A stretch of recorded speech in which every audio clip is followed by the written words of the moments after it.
Making a girl? Actually making a girl. Like Frankenstein, except cuter.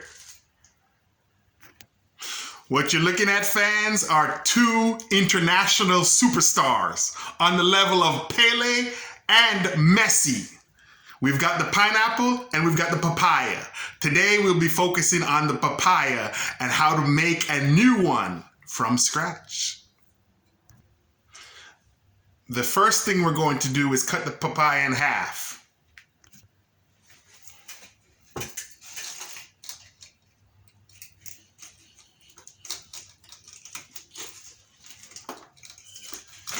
Then we're going to scoop out the seeds and place them in any sealable container.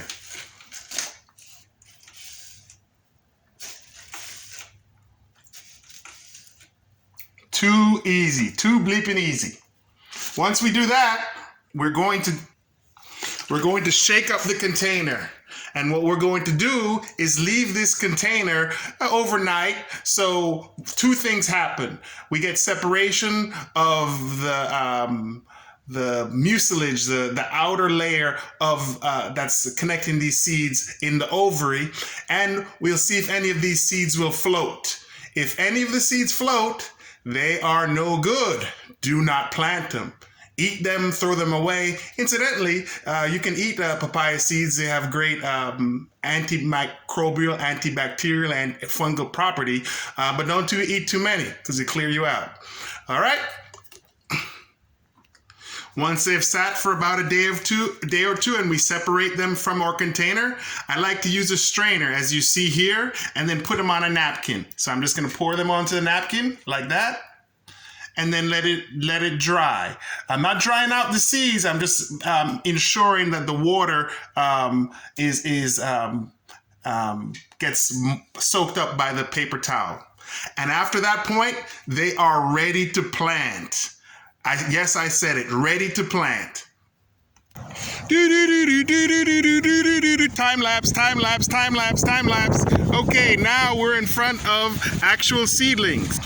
What I did was I scattered the seeds and then put a little bit of soil on top of them. Not too much. Technically, you don't really have to put much soil on it, but maybe put a 1/4 inch of soil over them. And then what you'll have is little seedlings come out, bunches of them, because I just scattered a whole bunch in this section. Then I prune out the least vigorous seedlings and leave the most vigorous seedlings until they start to grow. As they grow, as you see to this point, then I'm going to take just about all of them out, except for 1 or 2. Those 1 or 2 are going to grow into a papaya tree. Here in my location in South Florida, sometimes iguanas will eat the tops off of the seedlings, which is pretty surprising when I found out. I chased the iguana out of my yard, but the seedlings actually grow back leaves the first time it happens, so they're relatively resilient. So what you've done is you've created a new plant that will give you fruits and kudos from your neighbors. It's alive!